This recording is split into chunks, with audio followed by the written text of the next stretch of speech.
Every Friday night. No cooking necessary, no assembly required.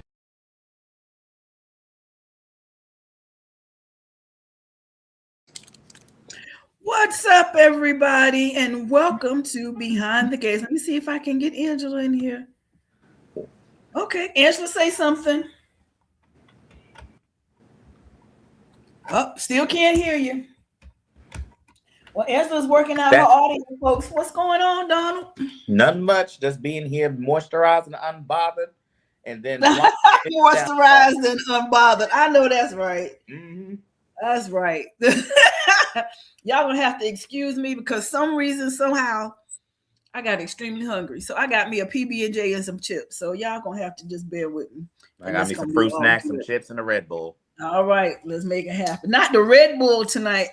Hey, you know, I be young. I know. He said you're not falling asleep tonight. Hello? Yep. There she go. Can you hear me? Okay. Oh, yeah. I got taco. Angela got a whole taco. Angela got taco. A dip. Tacos. Yeah, taco salad. That sounds good. It's not Tuesday, but you might have to make that happen. All right, y'all. Yeah. Overall, thumbs up or thumbs down to this week? It's in the middle. The flow was bumpy this week. It was a little all over the place. I can see that. It really was not all that. It's kind of, yeah. It's like, Me too. So, I didn't get my, hold on, I got to get my, Curtis said it was midway, not bad. Yeah, that's what we say. This is kind of, it is. Hey, Curtis. It is what it is. Hey, Curtis. Now, there were some moments that did stick out to me that we definitely gonna hit this week. Oh, yeah. Mm-hmm. Let's start here. Let's go behind the gates into the home of Bill Hamilton, Esquire. Bill, don't piss me off. Bill trying to make up for calling Daddy baby, which it really isn't even a real argument because Haley was not concerned about that. I mean, she was, but she wasn't. Mm-hmm. This was to throw him off of her back about Lynette's situation. She's just trying to get him, Now, Haley did get a little sloppy because she withdrew what hundreds of thousands of dollars from an account that they both have access to, and she thought Bill wasn't going to ask questions. But see, he wasn't asking any questions before until this situation. So she probably forgot all about a thought that he was gonna even have it looked at. So that was sloppy. But see, and even then, Bill, yes, it was. I question your whole judgment because the way that Haley flipped that still doesn't make sense. Because you need to tell me that you don't have the common sense to ask the clerk, hey, is there any way that I can do an internal transfer of these accounts? And you're telling me that you have to have a whole check written out? That much money. It's not like she's not living on our level. She's living on a different level. So why would you why would you do that? Because a check of that much amount? No. I wouldn't want to make it. Something else with that. That's a transfer, baby. That's not Why is that kind of check coming in the mail? Why they couldn't cut that check right then? Listen, because even then they would have to there would be like at least a few protocols to even get that cleared. And not only would her account need to be notified, would she need to be notified? She'd have to get clearance from the other person on the account. At least that's what I would think. For hundreds of thousands of dollars, yes. Yeah, I would have thought so too. And then you're going to say, oh, they just going to mail a check to the house? Huh? That does not make sense at all. And the fact that he bought that pisses me off. Exactly. Because I said, wait. I'm like, you're a lawyer. Are you not a lawyer? I thought you were a lawyer. And that don't make no sense to me. But you know what? It makes sense. As a male with genitalia that defines me as a male. It makes sense because I have been. You're not gonna buy that, would you? No, it's one of those things where even if Bill bought it or not, he ain't trying to argue. So he gonna sit there and just let it ride just for the sake of, you know what? We'll just let it go. You ain't buying that.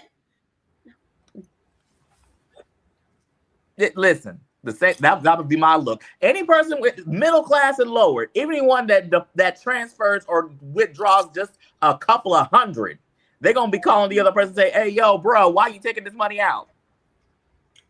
Hold on, Yeah, y'all. Keisha is calling my phone, knowing good and well we on the air. She probably trying to Yes, bypass ma'am. going into the StreamYard app. Stage, and I don't know if I was on the right link. Well, no, you're not, because you're not backstage here. Well, I had to log off because I'm on my phone. Okay, well, do you need me to send it to you? Okay. Yeah. I will do that right now then. Miss Ma'am. And I will relog in. All right, bye. Okay. Talking about she backstage. I said, no, you ain't. Mm. But yeah, You're not gonna buy that. But even hey, now we'll give Haley this. She's a piece of work because the fact that she is deflecting all of Bill's questions, I would say it needs to be studied, but he's just you're a lawyer. Yeah, she can run circles around him because he just right now he believe anything. Anything she say, well, I think Bill suspects, but I think he also refuses to say that the great Bill Hamilton got played, and he trying to give her the benefit of the doubt.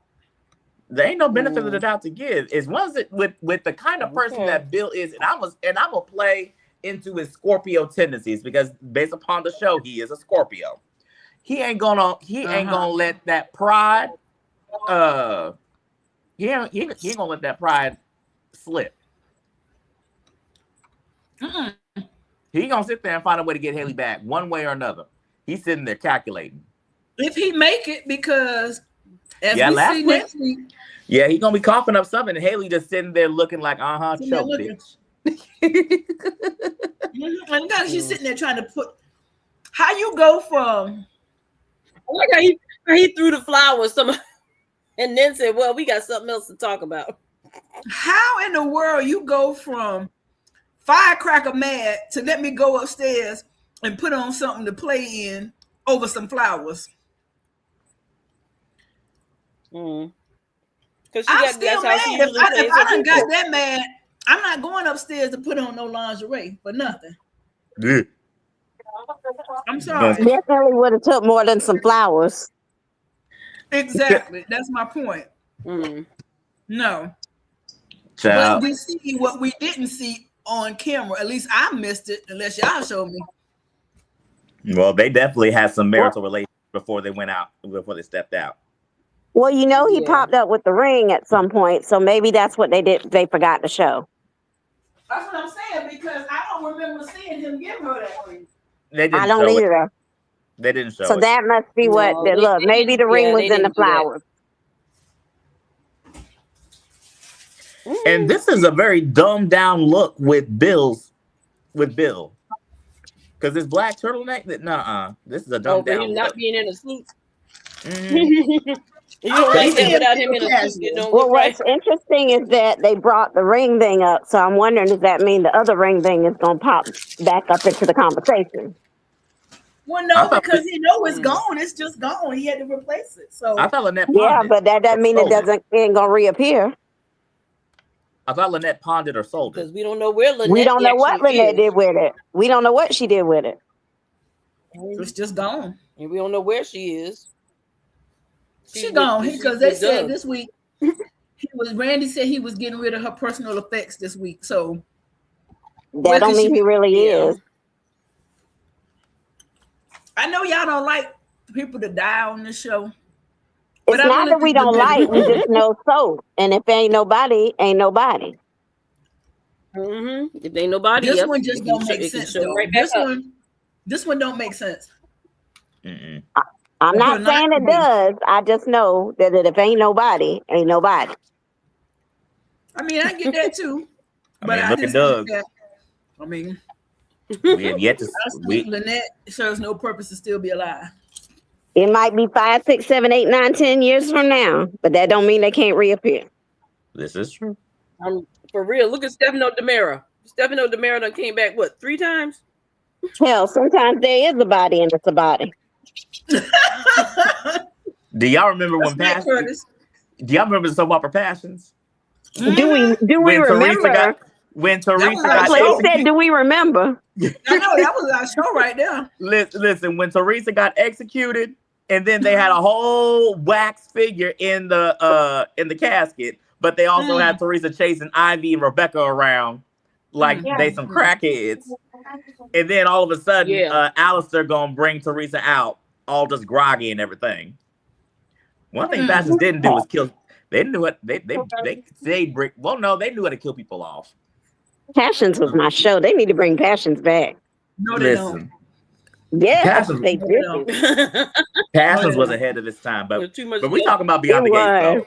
Yeah, we don't need to talk about Passion. Right? Listen. Yeah. So Chelsea goes and joins the party, and decides to start trashing. Haley. Why she at the bar? I mean, she at the bar flirting, so. I was here for it because Haley, she's flirting hard with the. She over there. Don't he look like JJ Evans? He look like JJ right there. You so silly. Haley was bold for that. Like JJ. Haley was bold for that. She really was bold. I was like, she gonna flirt right there. Yep. Flirt right then and there. And the fact that Bill didn't see it is another. You know what? Bill's another person I need on that block. She is blind. Very blind, and when it comes to Haley, and I'm like, you didn't see her basically walk her little self over there and sit in the next booth either. No, I'm like, if my husband is sitting at the bar, I'm sorry, I'm watching him. Yeah, so, especially at that angle, you had to see her get up and walk. Because I'm about to say, y'all gonna sit there and let some heifer come over there and talk to you and flirt with your husband as if you ain't in there. Because I see Ursula coming over there, just ramming somebody's head against a bar stool somewhere. 100%. That's not about to happen right there. No, absolutely, 100%. Not happening. I'll come fly right up in the booth beside him. Like, what we doing? What we drinking? Keisha, I see you just shooting up the joint. Like, I just do the whole drive by. Everybody on the same page. We're gonna get there. We're gonna get there, Curtis. We're gonna get there. I promise. Y'all, our boy, Derek. I think everybody got this. Everybody got him. Derek has been a lot of things, but when that boy said, "I'm sorry, something ain't right,"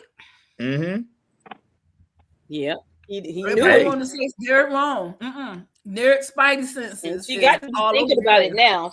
She's like, well, Derek said it right. There was something not right. Yep, he was right, wasn't he?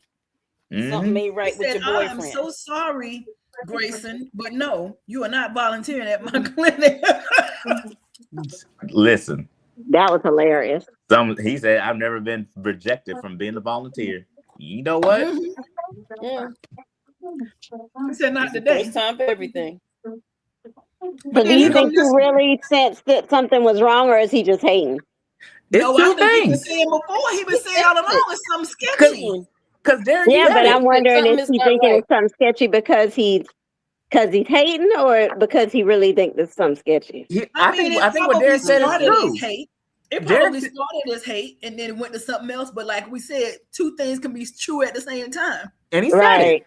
And he said it. He said, you know what? There may be a part of me that may be jealous, but there's also a part of me that says something is not right with this dude. Like, you can sit there and get mad at me all you want because I feel how I feel. I feel for you, and you know this, but we're trying to be friends, and I'm trying to respect your boundaries. But you ain't gonna sit here and try and force me to like someone who I don't get a good vibe from. That's just not happening. And me, as your friend that I'm trying to be, I'm trying to tell you something ain't right about this dude. I don't like you. And her, because she automatically saying, "Oh, he's jealous." You're not listening.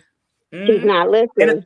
And it's one of those things where he may be jealous. It's highly probable, but there's still some sense in it that he's trying to convey to her. It's like, out of this dude, you don't hardly know anything about him, and the way that he's moving is shifting. He's intentionally trying to keep you out. At some point, someone will let you in at some point.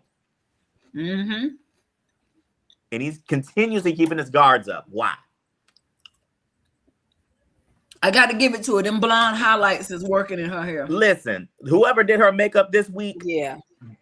You she looked really pretty this week. Mm-hmm. Yeah, she did really she good. She looks really good right there. I'm like, okay, Ashley, you cute. Mm-hmm. Mm-hmm. I'm like, that hair is working, girl. Mm-hmm. Got it pressed and curled. I'm here for all of it. So then she go over here now. Now they got this little date, and Shanice done told her to make some marry me chicken, but change the name if you want to have something else. So what was it? Chicken. Sex me up chicken. Sex me up chicken. Now, the one thing I will say, I hate when Ashley flirts. It's just very cringy. Awkward. I hate when Ashley flirts. It's awkward. It's awkward. She just be trying too hard. I'm like, want to see the girl flirt. What's my dating cherry? That's not her. I just caught what you said. Oh my God. Her lines need to do better.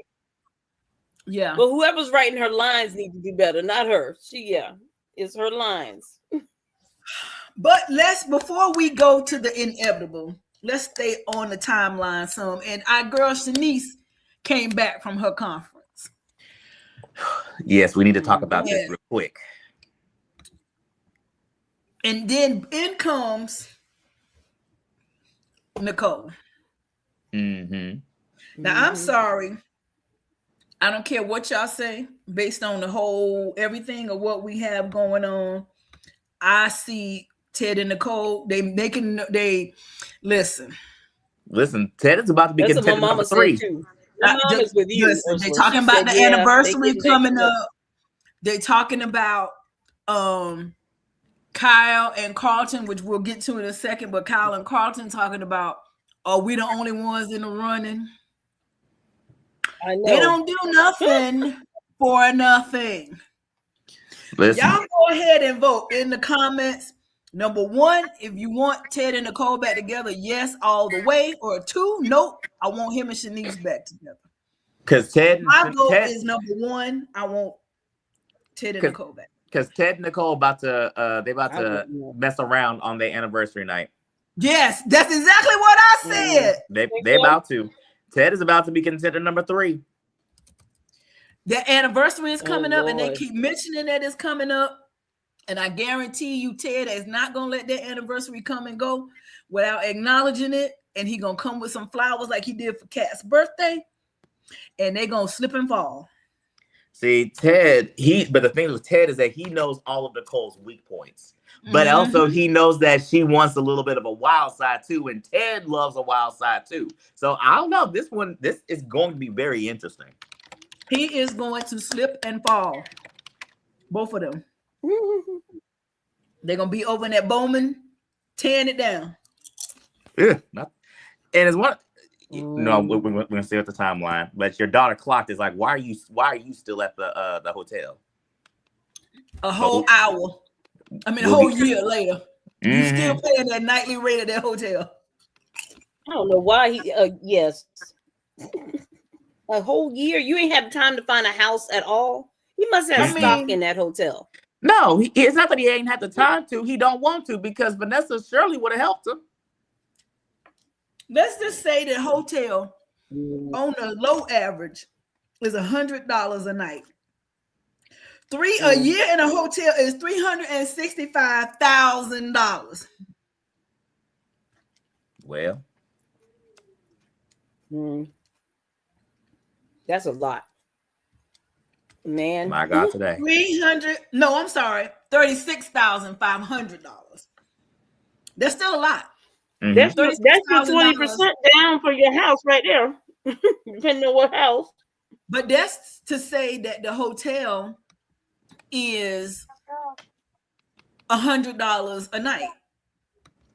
We know good and well the Bowman is more than $100 a night. Mm-hmm. Probably at least 3. Shanice is too thick for Ted. He said too thick for Ted. Oh my gosh. I mean, he ain't lying though, because Shanice is pretty thick in every area that is correct. Yes. She is too but thick. I think Because I know she's throwing it back. I know she is. Oh yeah, that's why he can't let her go. Even though he know his heart is somewhere. His heart is with Nicole. Mm-hmm. But his other parts are with his Shanice. Johnson is with someone else. And if Nicole do what she need to do, he be back there with her, which is what I think should happen. That's why I'm at. That's why I'm at with it. I'm sorry. So, in terms of this whole interaction, how do you feel about Nicole? Do you think that Shanice feels some kind of way with Nicole barging in like that? First of all, she might, but she can't. She's not entitled to. Mm-hmm. We said last week, you saw the whole thing unfold. You know the backstory. You know all of it. So you already know you are stepping into a 30-year history with these two people. Mm-hmm. That is not going to be over with in a couple of months because he dating you. You watched the whole thing implode last year, and granted, we almost there, but it's not a full year yet. Mm-hmm. So April 28th. She cannot. She absolutely cannot. I mean, you can feel some kind of way all you want to, but she's not entitled to. Okay. And I just wanted Nicole, when she busted in, instead of talking about Martin, I want her to be. I thought about it, Ted. Let me just. I wanted her to jump around his neck, and then Shanice to be like, "What? Wait, what?" Yeah. Hold up. What? Wait. Yeah. This is gonna be messy, and I'm sorry because Shanice is a good person. I do not hate Shanice at all. I love Shanice, and I do not want to see her hurt, which is why I did not want them dating in the first place, because these two are going to reunite. Mm-hmm. And look, and let's just even look at, as Lynn would say, look at the camera placement of where they are, and her sitting on the outside over there on that couch, and them two right there. That's how it's gonna go down. That's how it's gonna go down. Oh, girl, stop. All right, move on. It's gonna be very messy because I think she. So, what did y'all think about her other two contenders? Who? Ted? Well, we ain't got to them yet. Carlton and Kyle. We ain't got to them yet. We gonna get there. Hold on. Let's go here first. Now, Martin wants to make a Senate run. Mm-hmm. People have been talking to Martin about making a Senate run. Mm-hmm. And he has talked to Granddad and everybody else, but he has decided now, based on this interaction right here with Nicole, who blasted him and told him and Vernon both was out their mind, that he should go and talk to his husband. You agree with her, Angela? I just don't see, politics is messy.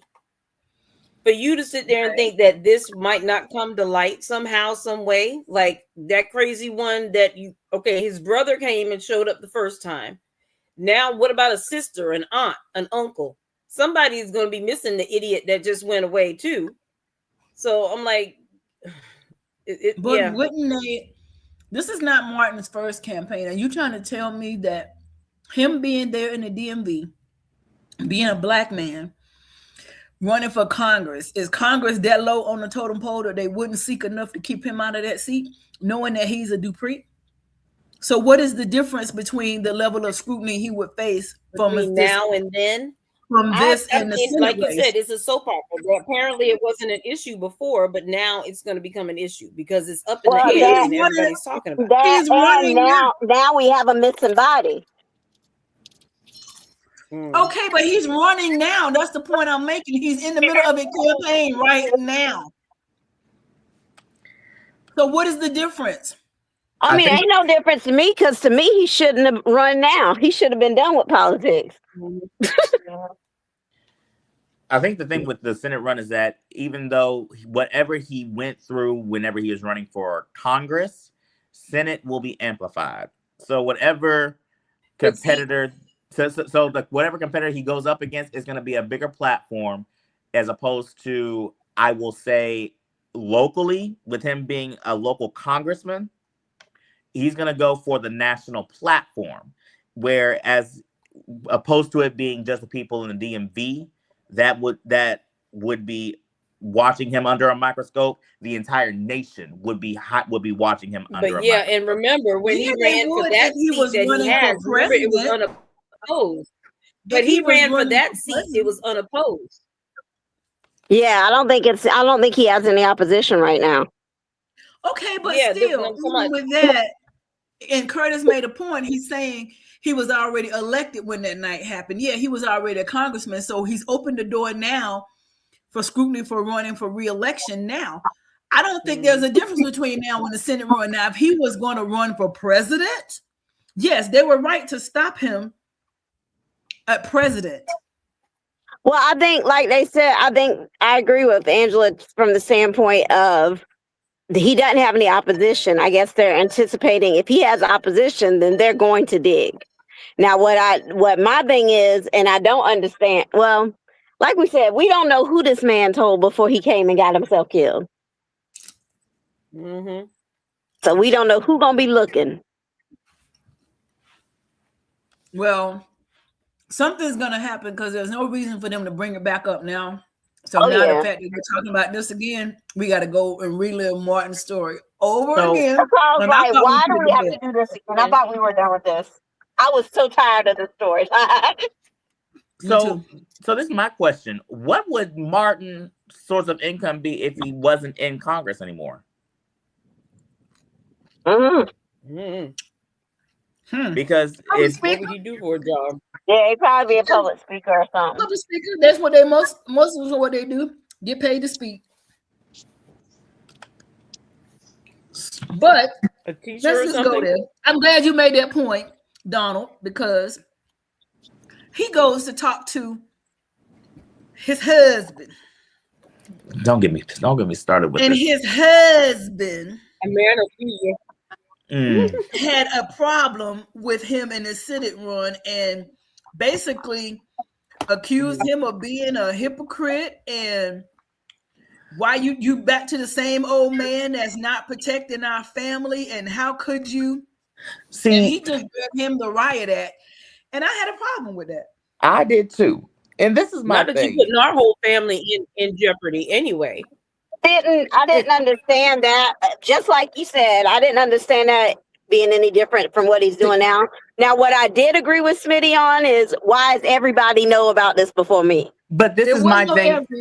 It wasn't everybody. It was it was two people. It should have been me first. But this is my thing. In terms of Smitty, he wasn't even considering it. People were in his ear trying to convince him to run for Senate. And so, for me, I don't think that Martin was wrong in at least consulting differences of opinion in terms of his granddad and his mom. Two very close people who have been in his corner since day one, especially with Nicole now learning about what his secret was in terms of that night. She's now been in his corner in terms of making sure that he's mentally sound. So in terms of this, I don't have an issue with him at least seeing what Granddad's and Nicole's perspective was before he says, okay, now that I'm considering this seriously, or the thoughts are getting louder in my head, let me take this to you and let me see what your thoughts are. Now he hasn't announced a Senate run. If he announced a Senate run and then went to try to go talk to Smitty about it, I would be 100% in agreement with you. But he isn't even considering this. People are trying to convince him, and he's trying to deter it as best as he can, but people are really pressuring him. So at least in terms of two people, which is Granddad and Nicole, I can see him going to them first to see what their perspectives were. And if they said, no, you don't need, if both of them said, no, you don't need to do this, you need to lay low, continue in Congress and leave it be, I think Martin wouldn't even be having that conversation with Smitty that we see right here. But in terms of Smitty, and he values Vernon's opinion. Yes. And with Smitty in this situation, he wasn't even trying to listen to what Martin was trying to tell him. He was listening to respond and deflect accountability, because what he's doing, Smitty is doing. He's doing the same thing that Martin did for years when Smitty was a stay-at-home dad. And that's my issue with Smitty. Not that he's upset about this. It's that you sitting here being dishonest and risking your life for real. And not saying anything, but now you mad at me about some bullshit. Yes. Exactly. And that's exactly what it is, because it's one of those things where my issue with Martin when his secret came out is that his secret got infiltrated into the family, where Samantha and Tyrell were put at risk. Smitty is doing the same thing, to where if he doesn't watch himself, this plasma ring that him and Jacob are investigating, they gonna find their way to Martin, Tyrell, and or Samantha. Exactly. And that's where Martin did clock Smitty whenever Smitty got that text from Jacob saying he needs to come see him. He's like, oh, so you can keep secrets from me, but I can't keep secrets from you. Exactly. Right. I agree with that. That was crazy. And Martin said, listen, I only told Granddad because he's Granddad. He's a senator. He's my political whatever. He's the mentor. He's the mentor. And I wanted to figure it out before because there might not have even been nothing to tell you if I made a decision to not do it. There's nothing to talk to you about. So I will say this. Where Martin messed up low-key in that conversation was that when Smitty asked, I think, is there any other people that know about this other than your mom and your grandfather? He said yes, Bill. Now that set Smitty off. Now Martin should have prefaced it with Martin should have at least guided that segue into the conversation better. But like Martin eventually got the thought out because Smitty was sitting there pointing the finger at him. He was saying that I didn't even talk to Bill about this. Bill approached me because for some reason he has eyes and ears everywhere, and my mention of a Senate run got to him. And so he approached me. I did not approach him about this. He came and approached me. So Martin said, so let's get that straight. I mean, he said it, but I mean, at the point, it was after the fact, after Bill's name already came out, and Smitty had to say, oh, and you told Bill. Then he had to say, no, I didn't tell Bill. He hung up, but all Smitty heard was, now that's Bill. Another person that know before me. But what Smitty did say to Martin that did make sense, though, is that you can't really cut Bill out. As much as I don't like the fact that he knew about this or caught wind of it before I did, you can't necessarily cut Bill out because as much as his methods are questionable, we may need him to be able to do what we don't have the morale to do. And that's the only right thing he said in that whole conversation was that we need to keep Bill around as our fixer because he knows the deal. That's the only right thing that came out of Smitty's mouth. Well, Martin, the lesson here, Martin dear, is next time you go to tell something, you ain't got to tell everything. This is true. Babe, I'm thinking about a Senate run. What do you think about that? I ain't got to tell you that everybody else knows. That's true too. But I'm like, you're thinking about it. I'm thinking about it. It's not in action. So I'm like, I'm telling you, I'm like, I mean, you haven't been available for one. You've been out and about all over the place. But see, the issue is that his issue is he's deflecting. And two, it got amplified when he found out other people already knew. So he wants to feel like he's number one. So you make him feel like he's number one. You didn't say you didn't tell nobody else. You just said, I'm coming to you, period. And he kind of feels that way too, because then you found out on the back end about the security, about you being tailed. So all of it, again, his own guilt speaking, because I got stuff going on. I don't need found out. Now I got security. Now you got this. I'm in the middle of that. I don't need you doing nothing that's going to mess what I'm doing up. But you're not being honest with me about I think it's partially that, but it's also, I feel like there could be some underlying PTSD because of how everything went down before. But is the PTSD... everybody knew, and then he found out after it blew up. But is the PTSD being applied justifiably, though? That's it's not. It's not. It's being applied out of guilt, but... I could see there being some PTSD. I don't think that is PTSD. I honestly don't believe that is PTSD. I think I think he just doesn't want to be held accountable for what he does. I don't think guilt is a factor. That I may be speaking naively, but I don't think that's guilt. I think he just doesn't. I don't think he just wants to be held accountable. Well, see, remember he did say this. This is a very important clue. You run for Senate, you're going to expect me to give everything up again, which means he's thinking Martin's gonna not have him do his stories and his work, because before Martin said, I'm the this, you the stay-at-home mom. And now that he done got out in the story and doing his thing again, he's afraid the Senate run is gonna put him back at the house. Okay. I don't think that's the issue though, because this kid's gonna be gone by then. Not little anymore, I understand, but he said it out of his mouth, his words, not mine. I got to give up everything again if you do this again. So in terms of the PTSD, I can see that being a form of PTSD. Because that did happen, and and Smitty doesn't want to sacrifice himself again, which he shouldn't have to. I will never advocate for someone to justify. I will never advocate for someone to sacrifice themselves for the sake of someone else. I will never advocate absolutely that. Not.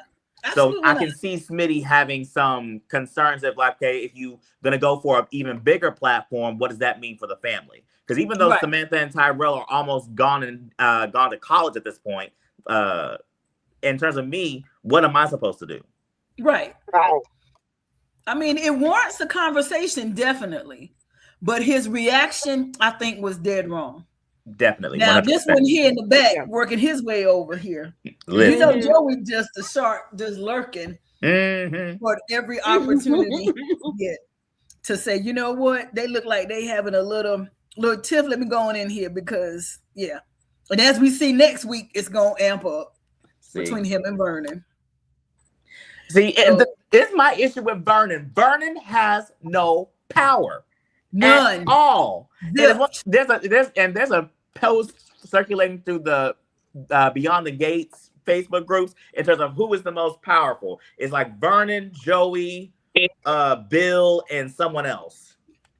And it's like, who has the most power? Vernon has no power. If anything, the most powerful person on this whole show is Joey, in my opinion.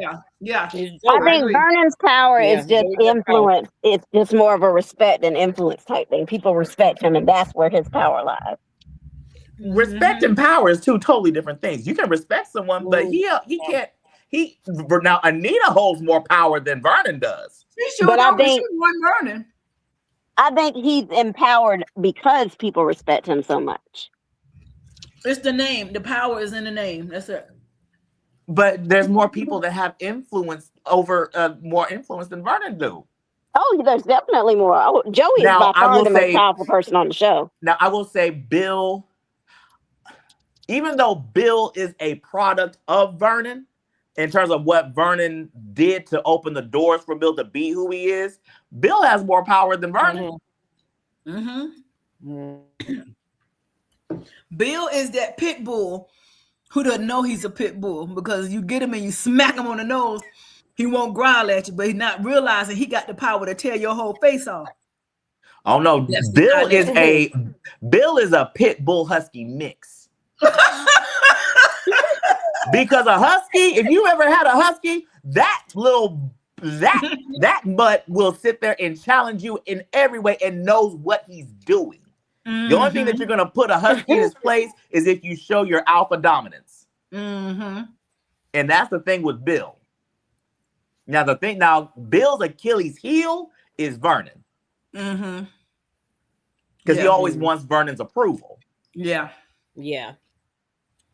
Well, poor thing, guess what? It ain't coming no time soon. And not. But speaking of poor things, I blame this man for what is about to happen next. You know what? I need Ren. He is 100% to blame in my book. I needed Ren to shank him. Yeah. I'm sorry. I needed Ren to shank him. I at this point, I need, between Smitty and Jacob being off in the show, I'm gonna go for Jacob. I ain't gonna hold you. Not you ain't gonna hold. Get Jacob off. He's pissing me off. Because you done got yourself beat up and now you're taking ibuprofen for the broken rib. Yes.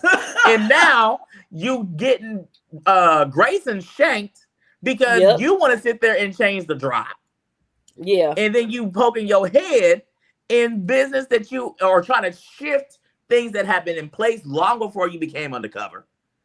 And now the people that are higher up that you're trying to figure out who was higher up, done figured out that you changing up the rotation. You effing up the well, rotation. Since you came on board, you know, like we said, they're messing up the rotation. Ever since you came in the shot, you messed with a real oil machine. Now here we go, because you showed up.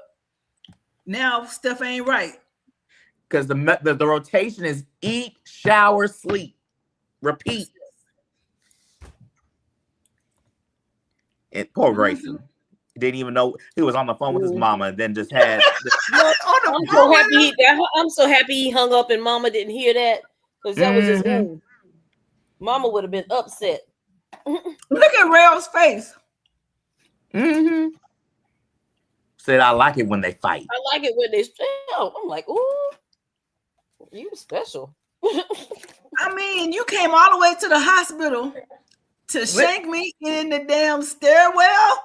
Listen, I'm telling you, my method, my theory from last week, it still stands. But as opposed to it being Grayson now, I'm telling you, it's gonna be between Jacob, Smitty, and Naomi, because Naomi gonna follow Jacob, or Smitty, or Smitty gonna get Naomi involved, and they gonna try and go and save Jacob, and then all three of them is gonna be in the chopping block, and then Jacob gonna sacrifice himself, and Naomi gonna watch her husband die. Watch it.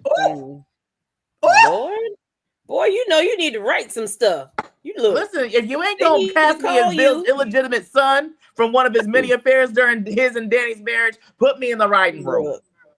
I mean, y'all need to call this man. Grayson. Listen, if you can put me in the writing room, you all can get sponsorships for some Chelsea cat bags. I mean, you're right, no, because for me, just watching my son's kung fu stuff, I'm like, you could have did a lot more just now than you got shanked. He was that close. You could at least did some scratching, something. I'm like, well, really? It's one of those. Well, he probably, depending upon where he shanked him, he probably nicked an organ or an artery. One of the two. Got a liver. Now this is the messed up part, though, y'all.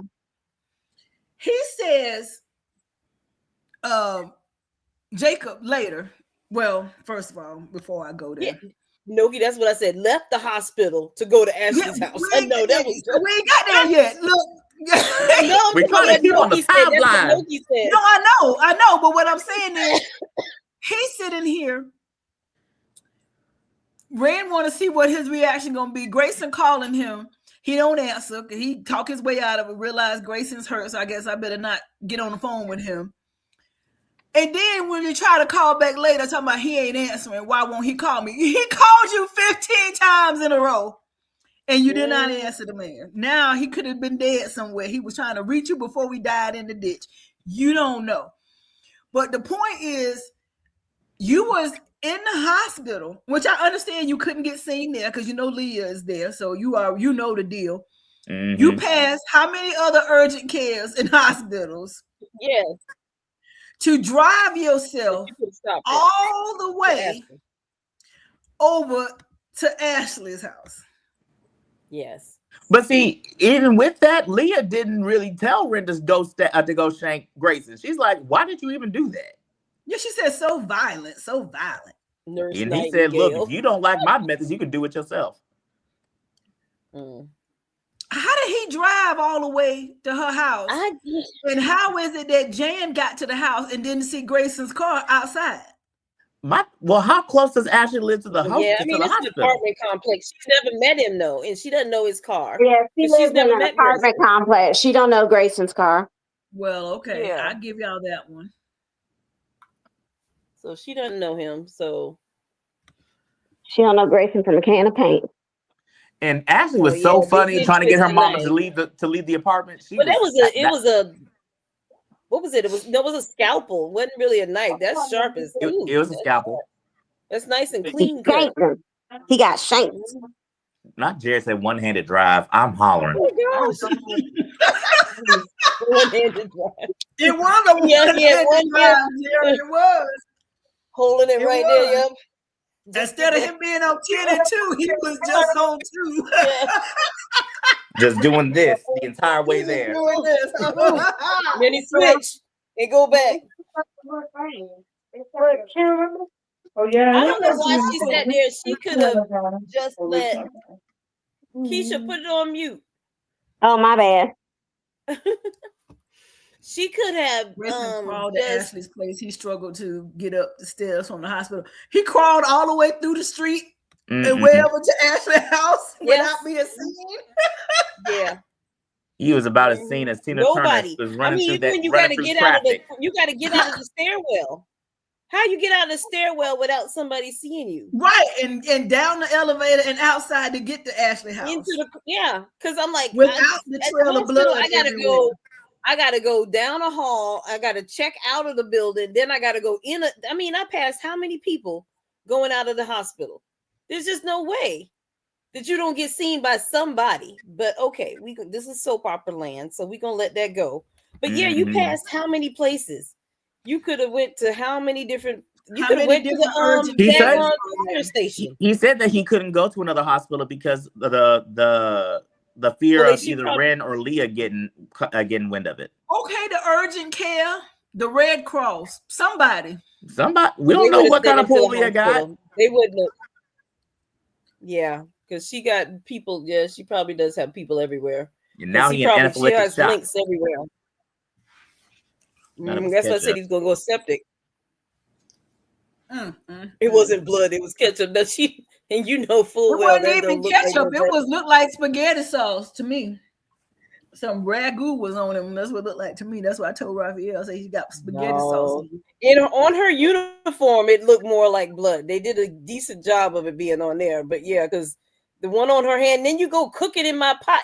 Not my pot. Look, cook it in my pot with them bloody hands. Girl, don't be touching stuff. I guess she figured ain't nobody eating tonight. But I'm like, all she had to do was say, "Okay, Mom, thank you very much," and leave. Yeah, I'm like, Mama, go. Like Jen, you don't need to be here. You brought the focaccia. Thank you. Bye. Okay. Bye. You're doing too much. You gotta look good. Always doing too much. Smell good. You gotta look good and smell good for your man. Let me help you wash your clothes. Let me help you get this. Well, honey. Mama, I don't need you to help me set up my sneaky link session. I don't need you to do that. That's weird. I know. And it's just too much. This is nothing but trauma happens at her pole apartment. It just can't see no happy times. Hey, babe. I know she really need to change this apartment because she just, it's too much stuff happens here. She need to go somewhere else. And this is okay. What you got? I was showing Raphael that I bust his chips open the way he wouldn't go in the cabinet. You know what? What? You took that man's chips? Yes, I did. I told you I was hungry. So I know if he go in the cabinet and look for him, I got him. He go home and say, "Where my chips at?" Oh, that's that married. That's that married. Jan pissed me off. She was just too busy. Too busy. I want to know what Owen. I want to see Owen. Yeah, where is Owen? See, that was my thing. I think Owen is in it. I think maybe he's part of the whole thing because we don't ever see him. But then our other thing is what we said that Leah is Joey's sister. That's what we're thinking. Mm-hmm. Jared, we ain't gonna sit there and talk about this. Donald. What, Jan? No, another mouth. She reminds me of another mother we know. Oh, we ain't gonna talk about this, Jared. For all we know, she may watch the show. I don't know. Grayson face in the photo looked like he is. But okay. He was holding it. He was holding it. Poe Grayson. I just feel so bad for the Poe man. And he thinking, curse the day I ever saw Jacob, Rashad, whomever, and listen to him. Because that's what he's definitely thinking. Is like, I should have just went with my first Marvella. Owen is Jan's boyfriend that she was on the cruise with, Marvella. That's who Owen is. I know who Owen is. I'm saying I want to see his face. Marvella said it. Who is Owen? Oh, I'm like, I need to, but anyway, so let me go ahead before we go to I done covered all of that. We have to be after the commercial break. So let me go ahead and finish. Right here. this dude right here, these two, Ren and Stimpy. Ren and Stimpy. Oh my God. Ren and Stimpy. Y'all know who Ren and Stimpy is. No, who was Ren and Stimpy? Jacob and yep, Ren and Stimpy. Yeah, that's about right. What about these two? What about Cat Dog? Why is he now meeting him here in this motel? Where's the apartment you bought? But he don't need to be at the apartment either. If he don't need to be at this hotel, even the same place that he take Naomi. Smitty don't need to be anywhere near this. Anywhere. But at least, look, we said they needed to meet somewhere other than the alley. So they did listen. They just seriously still put it in a stupid place. That's all. Because Rashad really, in order to kind of make this flow better, if Rashad was selling some drugs or something on the side, it would make sense that somebody's, people are coming and being around him. He could play it off that Smitty was buying or something like that. But you just got people around you to do what? I'm like, and why every time he go out, why is the zip up hoodie and the baseball cap gangster gear 101? We work in Walmart. Nothing on the hat. Why haven't got Walmart is diabolical. Walmart's been better lately. I mean, they got a whole new I'm going undercover. Is my outfit of choice a zip up hoodie and a baseball cap? Is that what I'm wearing to go undercover? I guess. Yeah. And it's not even black. It's navy blue. That's big it's navy blue. That's big and a green polo shirt. What are we doing here? What are we doing? Come on. Put an earring in his ear. Something. Rashad got an earring. Do something to. I don't know. Put an earring in his ear. I don't know. I want to hear Smitty's street voice. And then he talking about why won't Grayson call me? Because he got his ass shanked. He knows. I would have you blocked. I would have you blocked. I would be so pissy. I would have you blocked. He got cut. And you know what? As a matter of fact, I'd probably blow your cover just for the simple fact you got my ass shanked. Exactly. No. Oh my God. I'd block you and then I'd out you. That's what I would do. Wow. Yeah. Because he acting like Grace. He's about, well, I know he was alive when Ren left because he was calling me, but I couldn't answer. But now I'm calling him and he ain't answering. Why ain't he answering me? Because he in a ditch. Dead somewhere. In anaphylactic shock. Septic shock. Just sitting there. Just twitching. I can't stand nobody this week. I hate everybody. I can't stand. They all just sad. It's just they just so stupid acting that they just made my nerves bad this week. I just cussed so much. And I watched all of it because I watched it on Paramount and I watched it between yesterday and today, and I was like, "This is some mess." It's the logic. Everyone's like this. It's common sense. It's soap opera land. So common sense is just out the window. But that's the thing. Is like what is that's the question of the week. What are we doing here? What are we doing? Because, I mean, it started with Bill and Haley, and I was like, "What is that?" I'm like, "You're a lawyer. Why can't you see through this heifer? I don't understand." And your daughter is trying to tell you something. Smitty being an idiot, and I'm like, "Why would you go into your mother-in-law's room and mess up with her computer?" I'm like, "You passed how many computers?"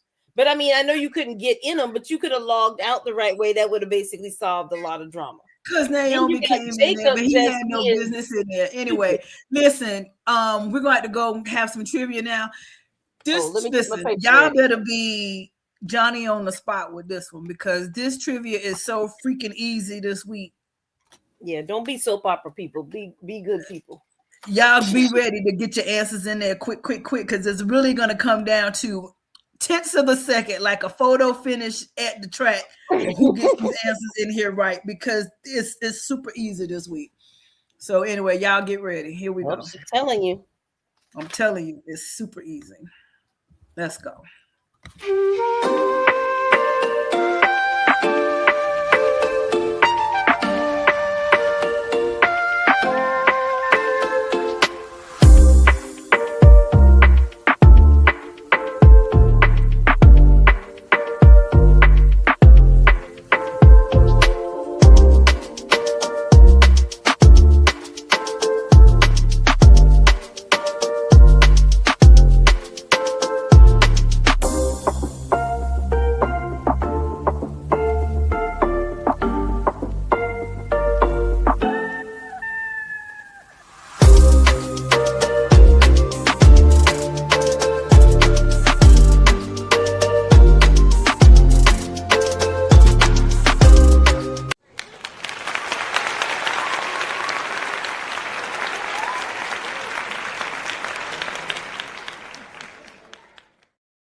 That's it. Y'all flooding in. Y'all flood in. Tell us. And while we are doing that, we're going to go and talk about another dynamic duo, Mutt and Jeff. Right here. Cat dog. You know what this reminds me of? Y'all remember in The Color Purple when Mr. was talking to Shug's new husband, talking about, well, you had her this way and I had her that way. We both had her. Over they ain't having that conversation because what's the score now, Donna? About 10-1. Yeah. She's still happier. She's happier. And it was Kyle. About to be 11 because she was trying to get over there already. As soon as she saw him, she was like, dang, I wish I knew. I know, right? Oh, you back? Okay, cool. Yeah. All right. Kyle done got way further than Carlton everywhere. Then Carlton gonna say, I've been chasing this woman all my life, all these years or something. But I think the score right now is 3-1. It's more than 3. And that they mess around? Yes. It's more than 3. She got a key. She be over there all the time, sound like. That we've seen on screen. Exactly. Kyle done been at least 4, 5, 6 times. At least. I'll agree to that. At least. Just once. And she sound like the conversation she had today, it sounded like more of a friendship conversation with Carlton. Yeah. I'm telling you, Kyle is her speed. He really is. But this conversation that the two of them had, was and hilarious. that whole, are we the only two in the race? I don't know. And let the best man win is all the more reason why I want her and Ted back together. Listen, that was the hint that is coming. Exactly. Ted is about to be number 3. That night of the anniversary. She is more happy with Kyle. I think I don't think it's gonna be a slam dunk. I don't think he's just gonna jump back in. I think it's gonna be gonna be in the race. I'm like, the fact that y'all just passing it all through the hospital is crazy to me. And another thing with Nicole. Are we gonna talk about Nicole and Carlton's interaction? Yes. Talk about it. Yeah, go ahead. Yeah. So you gonna sit there and tell Carlton that you didn't appreciate the way that he was trying to convey what he is seeing in your new you? Mm-hmm. That you didn't like the fact that he was judging you? Miss Judgmental herself? Yes. Yeah. Because the reason why you and Vanessa fell out is because she called you out on the very same thing. You want to sit there and have me be who you want me to be when I fit into your mold. Whenever I don't fit into your mold, you want to judge me and exercise me from your whole picture.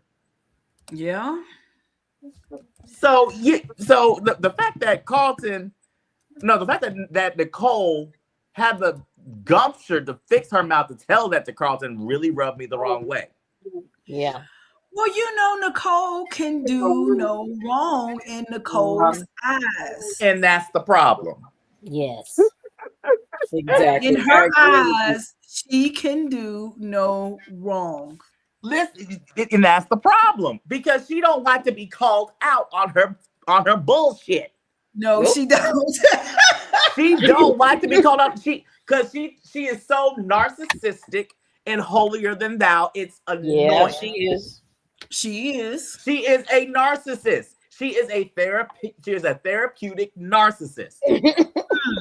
A therapist who feels that nobody can tell her shit. Nobody. And those are the worst kinds of therapists. The writing complex. That's what it's called. And I have to write you. Everything that is wrong with you is what's wrong. It's my job to write you. And that's a therapeutic pitfall. It's called the writing complex. And that's exactly what she has. Because she feels like she's right and they're wrong. Everybody else is wrong. And guess what? If your advice was so spot on like you feel it is, you would have taken your own advice and you would have saved your own marriage. And that she did not do. She keeps talking about how Ted did not fight for the marriage. She didn't fight either. She was done. And I understand partially because it was blown up. It was blown up in a public manner. It was wrong the way it was done. I'm here to say. Yeah. And it's one of those things where some people they can't take infidelity. Some people it's like, if you're gonna cheat on me, then that's a one, even once, that's a one and done. I'm not going back. And to each their own in their particular stances. You can do whatever you want in that regard. But everyone kept telling Nicole, you are the biggest advocate. If it's something that is worth fighting for, you should fight for it. Nicole was so quick to let go of that marriage. I question whether or not she was really in it and committed to it in the first place. That's what I said. Was she bored and really wanted a way out? Because she just gave it up really quick. Like, I don't want this anymore. It's like, what happened to your vows and everything else? It's like, okay, I get it that you were upset. And I mean, I can see being hurt and upset, but I also see how many years you basically put in your girl. Your miracle baby is grown. Mm-hmm. You put how many years into this relationship from when that did happen that you just let all of that go? I'm like, all of it is gone. And it's one of the, and even with that, I'll trail it back and give Nicole some of the benefit of the doubt. It's one of those things where even in that whole thing with her and Ted, there was moments where she was contemplating, maybe I am being a little too hard on Ted. Maybe I do need to consider giving him a little bit of leeway. And then Ted went and slept around with Leslie. Drunk, but he did sleep with her. Yeah, he did. Well, she took advantage of him, but she did. But it's also one of those things where if Nicole was as done with Ted as she was saying she was in the moment, who is it her business who Ted messed around with? Because that was just wrong. It could have been anybody else. I think the fact that it was Leslie, the one who blew up the whole thing. And for me, I'm not saying it was right. Ted was, regardless if he was conscientious or not, it was wrong for him to even let that door be open. Now, granted, as much as I am an Eva advocate, Eva, you were dumb as hell for telling your mama that Ted was in a drunken state for you to go and take advantage of Ted's way. But even then, you had no business knowing who Ted may or may not have been messing around with while you were going through the midst of your divorce that you were saying you were flat out done with. That's just my take. Yeah. Look at this picture. Who has the swag in this photo? Kyle, hands down. Definitely Kyle. That He looked like somebody's child. He's so intimidating. I mean, it's hard to wear scrubs and look sexy, though. I mean, really, it is. So I don't care. It's his body language. He looked like, choose me, choose me. He looked desperate. And the fact that he said, I've been chasing this woman for decades, that's just creepy. I would stop telling people that. Stop telling people that you were sitting around lurking behind your best friend, wanting his wife for decades. Because at that point, Carlton, you just became the op. You are an op. Yeah. Like you sitting over here looking at people's spouse. Yeah. Just waiting for the right moment for someone to mess up. And then you're gonna sit there and try and come in for the kill. Exactly. That's just creepy. Yeah. I could never say, okay, Angela, now that you and T not together, I can tell you I've been waiting for him since the day you met. What kind of mess is that? What would you do to me? I might have to cut you. Exactly. Like that for real. That is just, I'm sorry. He is so cringe. That's awful. That is awful. And for you to keep saying I've been waiting on him to leave you forever. Forever. And Nicole's just sitting there soaking that mess up. Like, yeah, she think it's cute. Like, how do you not think that's gross? You mean to tell me all these years, for 20-something odd years, we've been sitting, inviting you over to dinner, and you over there salivating? Right, low-key undressing me with your eyes. My husband waiting on us to break up. That's crazy. No, electric chair is an automatic disqualification. That electric chair. Electric chair. It's done right there. Now, had it been like a natural thing where, you consoling me and we just hanging out and we just happen to start to like each other, that's different. But for you to tell me that you have been lusting over me for years while I was married to my husband and you're his best friend, that's gross. So, all these times at dinner and all these barbecues and things we have, you just sitting up there staring and fantasizing. That's creepy. Like, are you my children's godfather and carrying on? Like what? Look. Listen, at that point, just like you premeditated my downfall, I'm premeditating your murder because there's no reason why Ted should have let Carlton get this car. No way. I'm sorry. Absolutely none. Absolutely none. He definitely deserved a butt whooping. At that point, you have to see me. F the court. F the basketball court. We gonna sit there. Meet me outside. Yeah. Let's go to the boxing ring because this is crazy. But speaking of crazy, somebody is crazy in love. Yes. Oh God. She loves herself some Joey. I don't even understand why. But see, it's so weird to me that she still keeps trying to creep into his business. So I'm concerned about that too, Angela. Like she keeps saying, I need to be in all of your operations. It's sounding like she's trying to set him up, but I don't think she is. She keeps saying, I need to be in all of your operations. Mm-hmm. And I'm like, why? It is definitely sounding like she's trying to set him up. She pushing further and further and further. And I hope that's what it is. Because that's what it is, but I don't know how.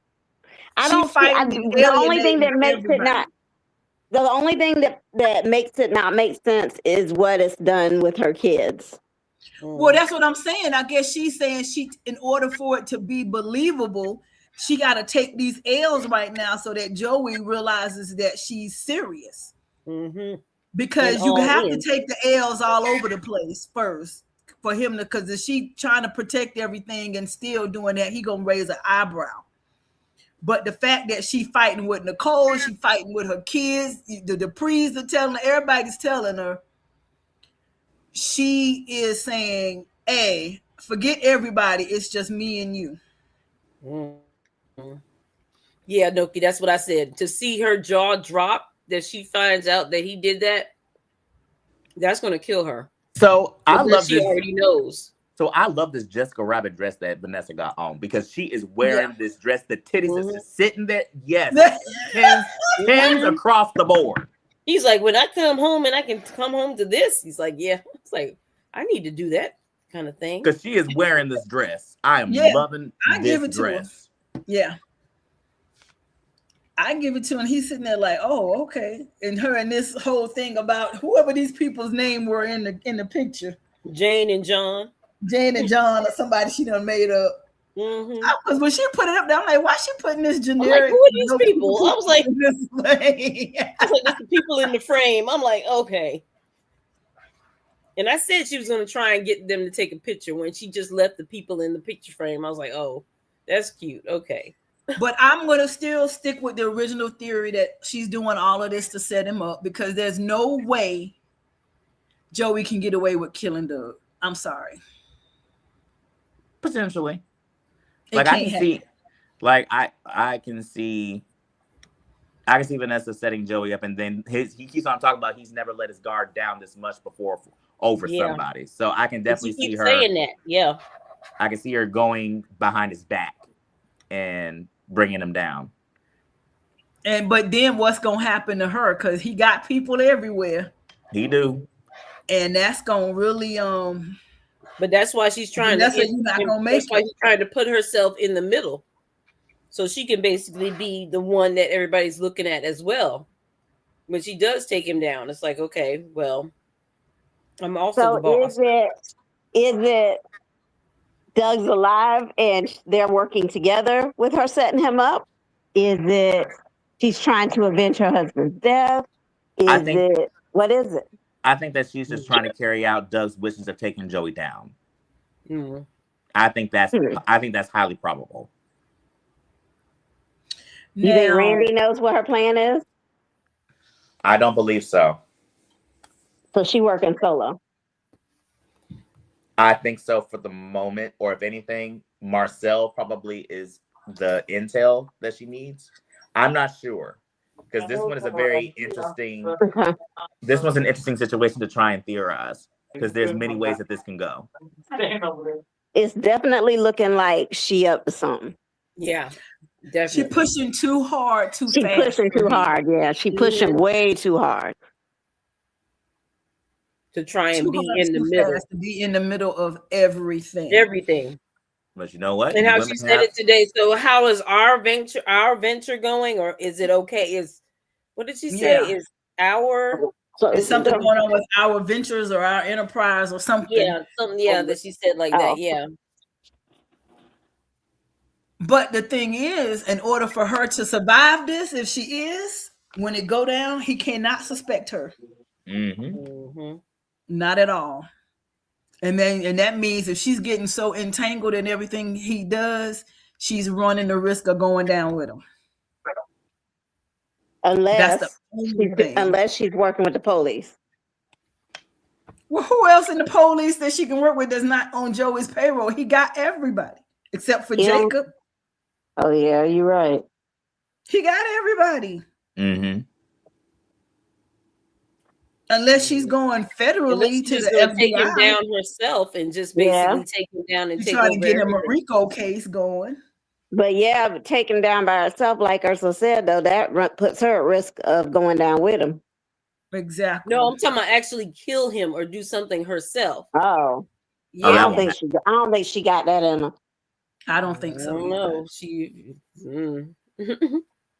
a woman scorned. And I mean, she playing it well if she is. So I don't know. Because I don't know if I can sleep with somebody knowing that he killed my husband and be that happy about it. Yeah. Well, no, of course not. I don't think she knows that part yet. I think she's still trying to honor Doug and bringing him down. I don't think she even suspects that part yet. I mean, she's asked him point blank. He said no. It's going to always be in the back of her mind, but I don't think that's her motivation. But when I don't think she knows that he killed him. Right. When she discovers that he did, now it's a bigger thing than what it was. Why you started talking and Claude started talking about, well, that's a very heavy situation. Stop, Claude. Hey, Claude. Oh goodness, no. We ain't talking. So let's go a couple of places before we end the show. Let's just briefly touch on this. Kat's going to Puerto Rico. Puerto Rico. To meet the family. I thought she was gonna say no. I thought she was gonna back up because she's gonna say it's too soon to meet the family and meet Abuela. But well, they've been dating for what, about a year? It's been a year. Yeah. So it's getting close to that time to meet the other side of the family. So they're going to Puerto Rico, and Marcel and Leslie have their little night out to celebrate Marcel's divorce. And they go to the casino. And Leslie had a moment. She had a moment with. You think Leslie and Vanessa gonna end up friends, y'all? I think that they might be cordial with one another. They'll get to a point where they're cordial. I don't think that Vanessa will allow herself to get that close to Leslie because of her friendship with Nicole. Yeah. The fact that she even tried it all. You say yuck. Kind of interesting to me that she even tried it all, but I guess now she's like, well, since we both kind of dating outcasts of people nobody wants to be with, let me figure out. I gotta be with somebody that accepts me and my man. Now, I do believe that Leslie was being genuine Vanessa in this moment. Yeah, I agree. Because Leslie is an outcast in Fairmont, so she doesn't have any friends. She's barely able to keep Jan as a friend, and Mona don't want nothing to do with her. Right.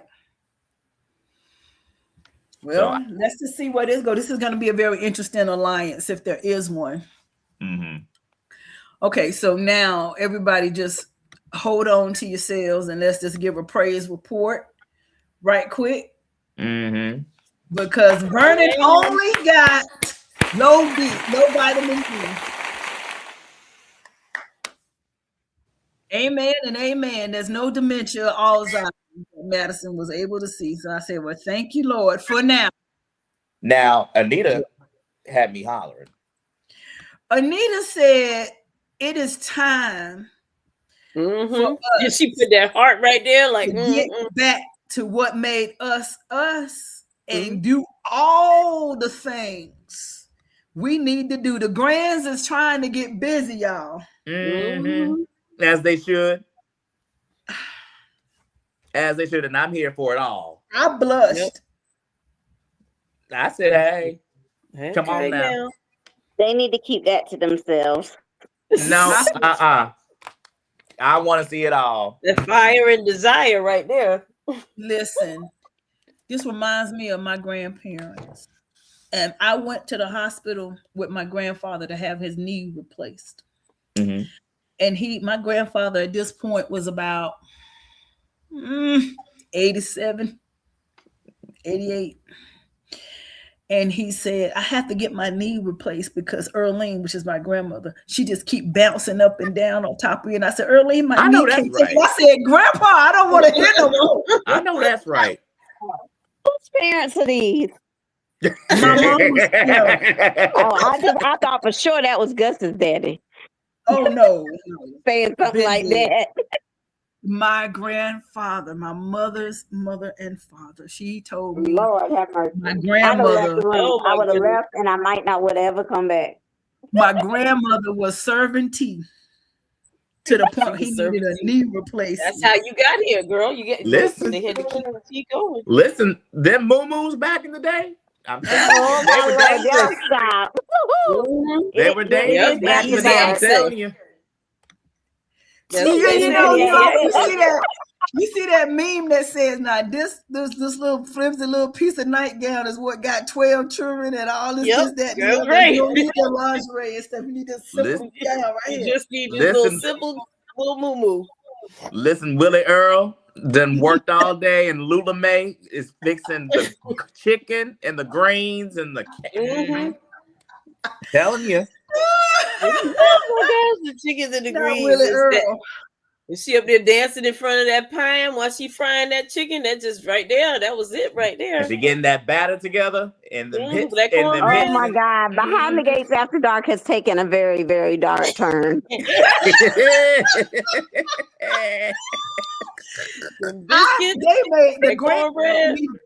They made me blush. I'm sorry. The Grands made me blush this week. I said, oh gosh. I was here for it. I love this kind of love. I remember when they had chased each other on that elevator. I know, right? That's the kind of, I mean, I like that, but they talking about it, conversation about what they got to talk about it. We ain't gonna talk about it. Oh, you ain't gonna talk about it, Keisha. You know you gonna be sitting there embarrassing your girls, sitting up there talking about it all the time. My girls hear y'all, so hush. Look, we got to go now. It's time. Yep, it's our weekly tea night. We got to go. Yep, time to serve tea. Listen, because Nita said, look, I've been dealing with this red devil. I need some loving. Yeah, I know that's right. And I said, you know what you should do, Anita? Go ahead and find some therapy. Get some therapy. Great grandmas live longer because they love hard and get freaky on a daily basis. Love hard and they got freaky on a daily basis. That's true. I guess. They said daily penetration is medicinal. Oh my Lord. They did say that. Flesh and bone did not. Does that look? You get your blood flow. You get exercise, cardio. Man, listen, that's good for you.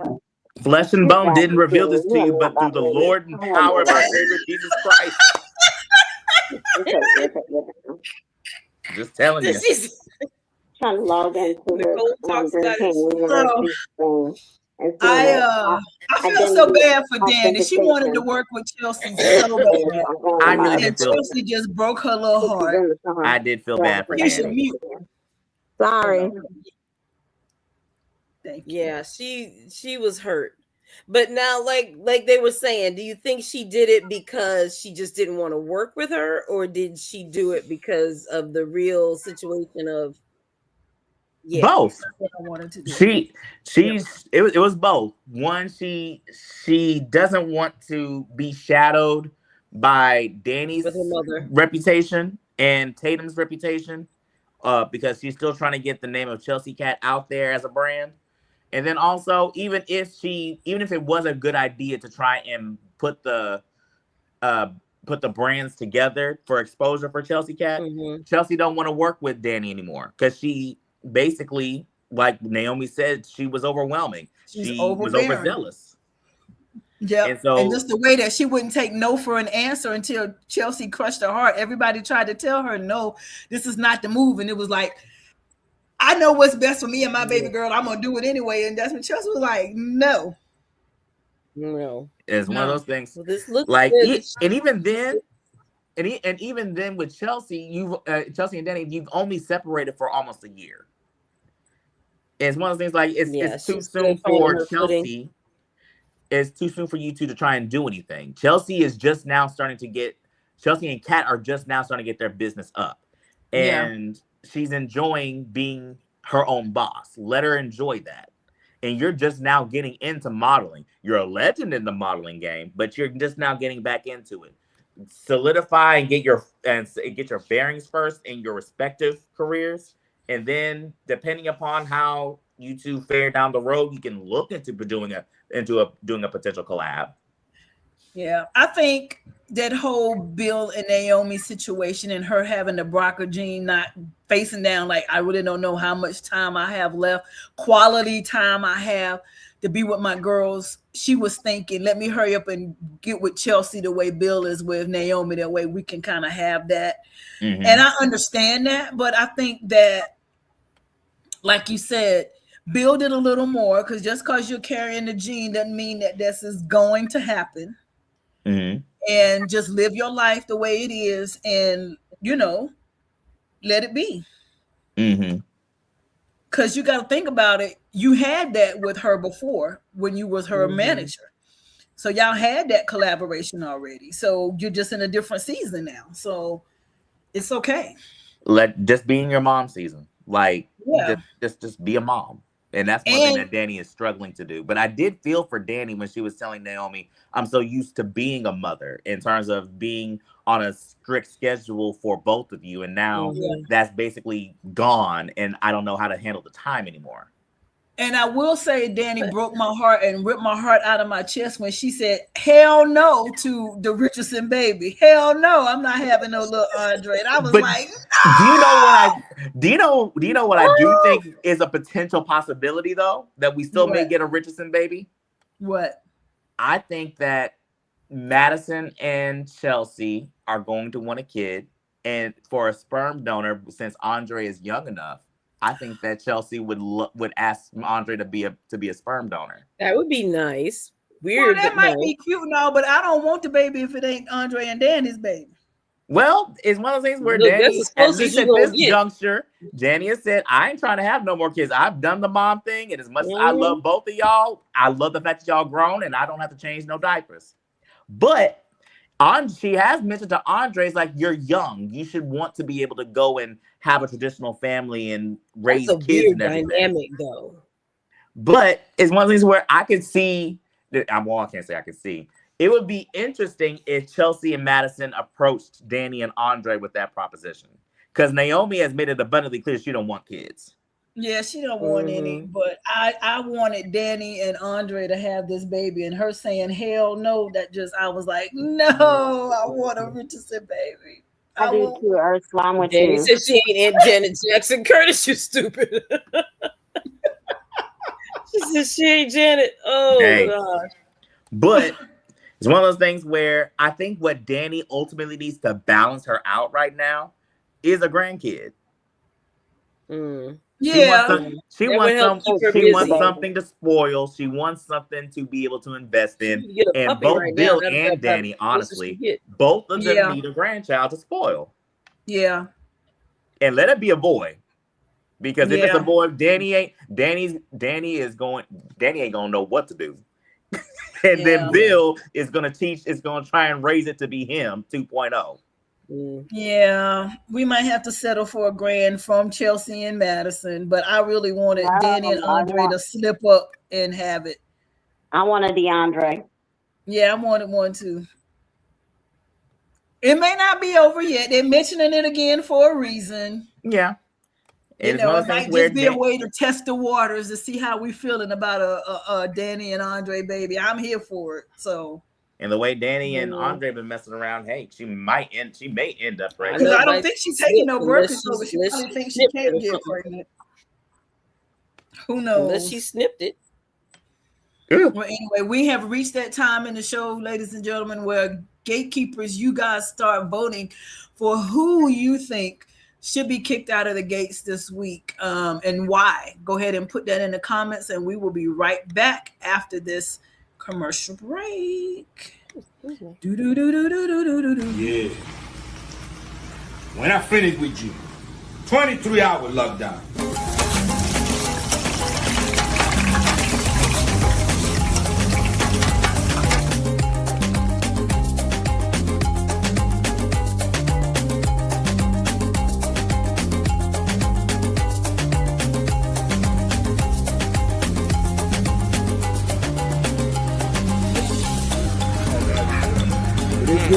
Very good. Oh yeah.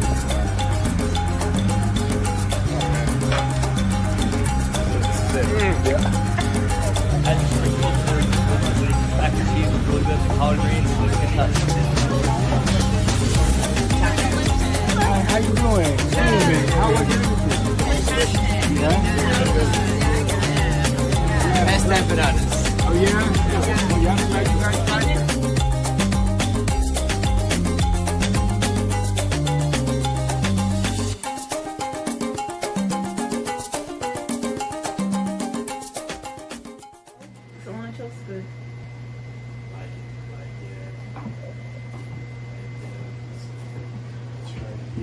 Yeah, so my horizontal line is a little off. Oh, I'm sorry. Hold tight.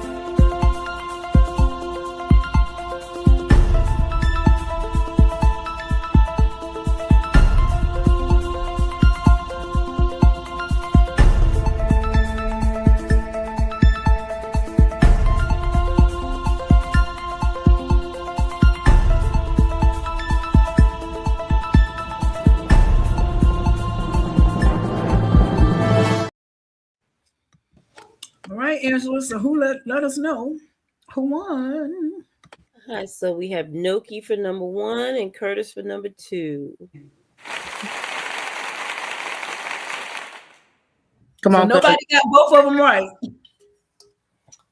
Well, we just going like you said with the first one. So yeah. Okay. So Marbella was in there too, but hers didn't come in first. So yeah. So Curtis Noki and Curtis. Curtis and Noki was first one for number 1. All right. Congratulations, y'all. Y'all are going in the pot. One more time. Give it up.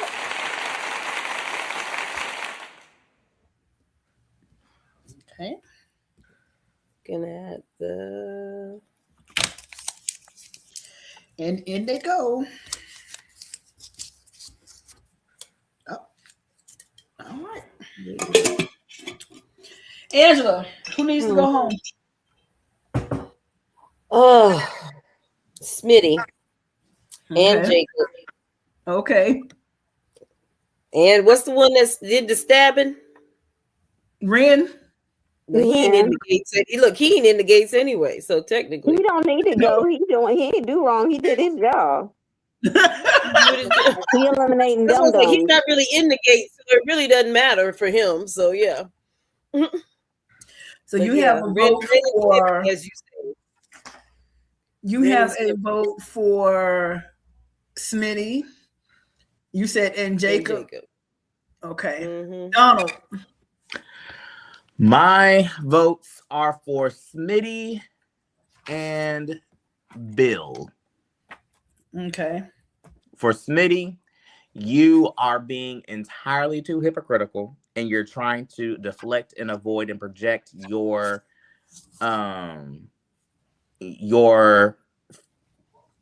emotions, your guilt, whatever it is, onto Martin because you don't want to admit that you are wrong. And whatever it is that you're doing with this plasma ring investigation is going to be the same level of what Martin did with Kenny in terms of how it's going to directly impact the safety of your family. And I'll say that for next week, from what we've seen, yeah, you and Martin are about to be, I'm putting Martin on notice. He's on notice that the way that this whole thing is going to blow up next week with Samantha and Tyrell and Jessica, yeah, you two are about to be on the block. But in terms of this week, with how you handled your interaction with Martin, you're on the block.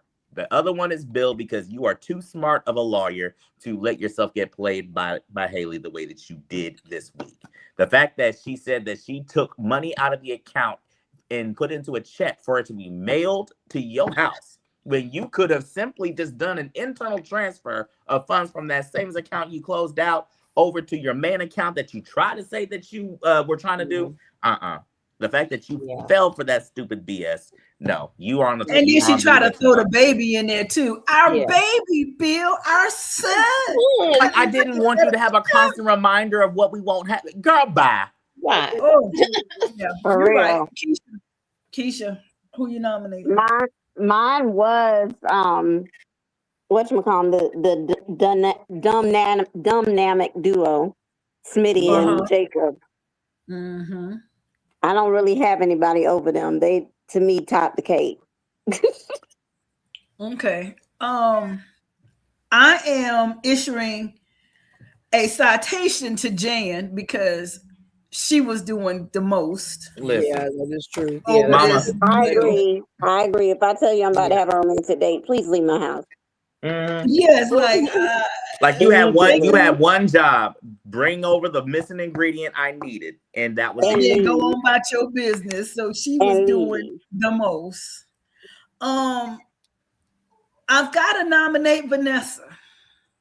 Okay. Because another one, she doing the most and she pushing Joey too far. Now, if that comes with a caveat, if she's doing what I think she's doing, then it's all good. But right now, there's no evidence of that, and she's just screaming desperate and wanting to be all up in his business, and everybody's trying to tell her no, and she's willing to risk it all to be up under Joey Armstrong.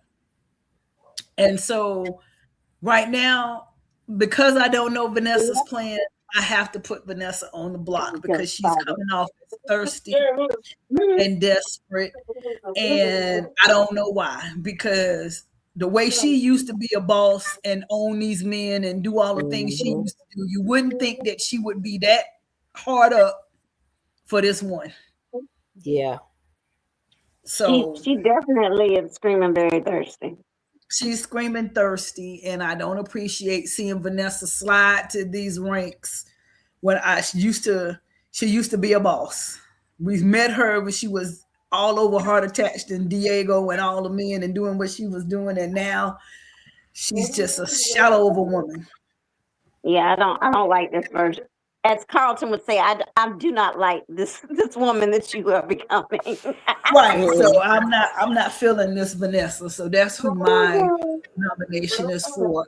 Anybody else? Marvella nominated. You nominated Marvella. I forgot. Let me go back. I did see it come through.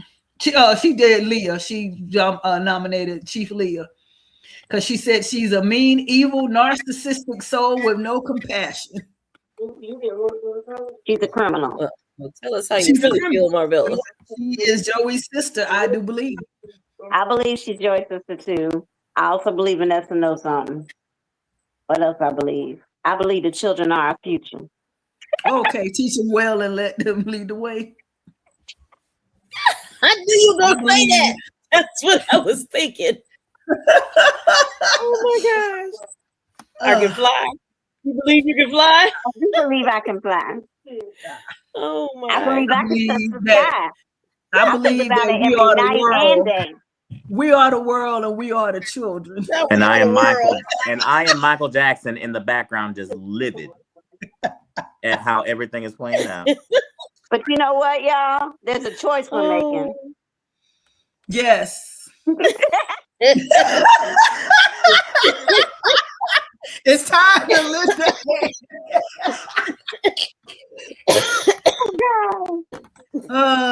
When you're down and out, Ursula, you know what? When you're down and out, and it seems no hope at all. Just if believe. You believe, there's no way we can fall. Oh my gosh. They had Michael Jackson stressed in that recording. Mike. Oh my Lord. That's just for you, Mike. Just Keisha, for you. Do you know who you are kicking out, dear?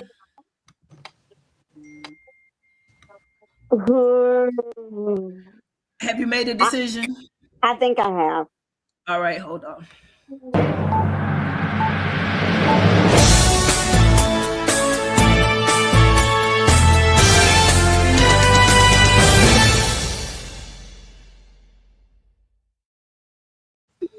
All right.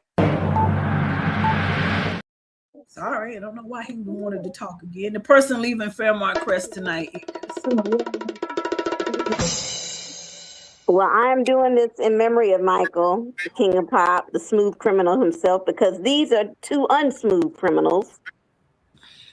And they keep making dumb moves. Now they got Paul Grayson bleeding out in the bathroom floor. So I'm getting rid of the dumb-nastic duo. The dumb-nastic duo, and that would be Smitty and Jacob. Y'all two. Jared. Out. Jared, don't piss me off. Please stop. What did Jared say? Don't piss me off. Nominate the Tide Pod and interrupted the show for honey. Tide got his mansion to this week, honey. Tide. Listen. We love brand deals. We haven't had a Febreze. We haven't had a Febreze shout out in a minute. We ain't had no Febreze in a minute. Scholar literally just said Febreze. Scholar was waiting on us to do a Febreze shout out.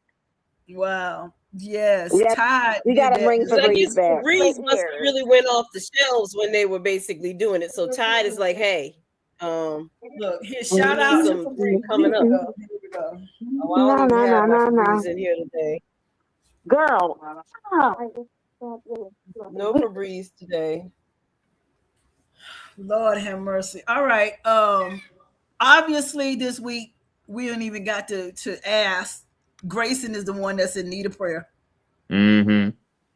Pray for Grayson and that he is gonna make it through, because right now he done passed out. He got the shivers and shakes, the fevers, the bleeding out.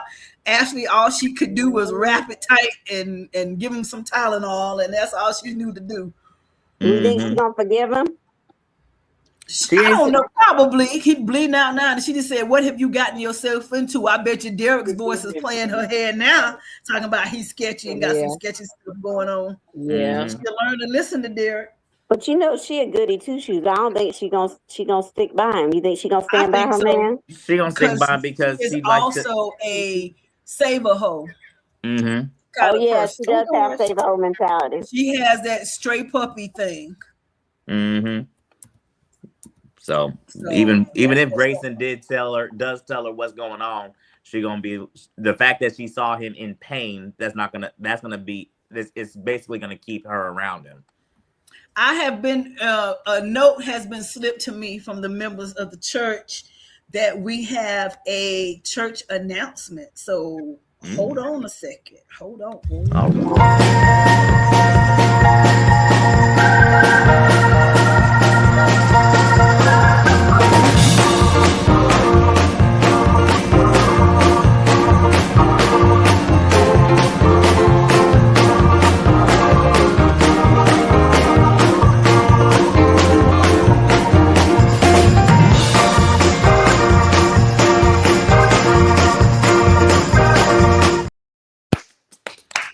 Man. That was a long intro. I go hold you. I'm like, okay, Ursula, that was a long intro. Every time. Let's go. Hold on. I got to switch glasses. Hold on. Oh, come on, mother. Okay. So there has been some talk of a new basketball team coming up for the church. Mm-hmm. And we have the sign up list. And there is going to be Brother Kyle and Brother what was his name? The plastic surgeon one. What's Carlton. His name? Sister. Yes, Carlton. Brother Carlton. Thank you. I couldn't read Sister so and so's writing. You know. And then, now, Mother, did you take your medicine today? No, I didn't. Now, I done told you about getting up in here getting this mic. And you ain't take your medicine today. Gives me dry mouth. Hold up, look. You talk about dry mouth. You remember these church announcements and these people that you just trying to. I got it now, Brother Donald. I got it, Pastor. Pastor. I'm sorry. Listen here, you big up here only because you ain't take your medicine. I'm sorry, Pastor. I got it together now, Pastor. I'm gonna get it. All right now. So with that happening. We have the new name of the team. Okay. It's called, but we have another brother. It's going to be Brother Ted is also going to be in this group. And it's the Three Amigos. It's going to be our new basketball team name. So they're 3-on-3. And Sister Nicole is going to be our new referee. She promised to do that for us this week. Oh, Lord. The referee and not the coach. You know, you got to have somebody to just take things up and down and Jeff. So all right. Thank you for that. But that's the church announcement for today. If there's anyone else in the congregation that wishes to join the team, please sign up in the lobby with Sister Nicole. I hear she's taking applications. There could be some more people coming to this. Sister Nicole is taking applications. Yeah, she's taking applications. She said she's trying to get all the men off the street.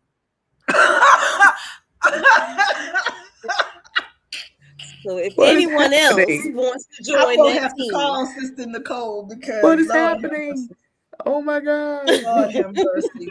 That is our church announcement for today. Keisha, thank you very much. Do you have a performer of the week? Right now it's Angela, but I don't think I do, honestly. This week, I don't know, y'all.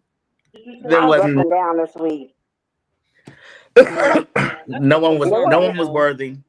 No. I did enjoy the Kyle and Nicole scene though. Kyle and Nicole was cute. Their chemistry is nice. It's not gonna last, but I understand. I know. Thank you, Marilyn.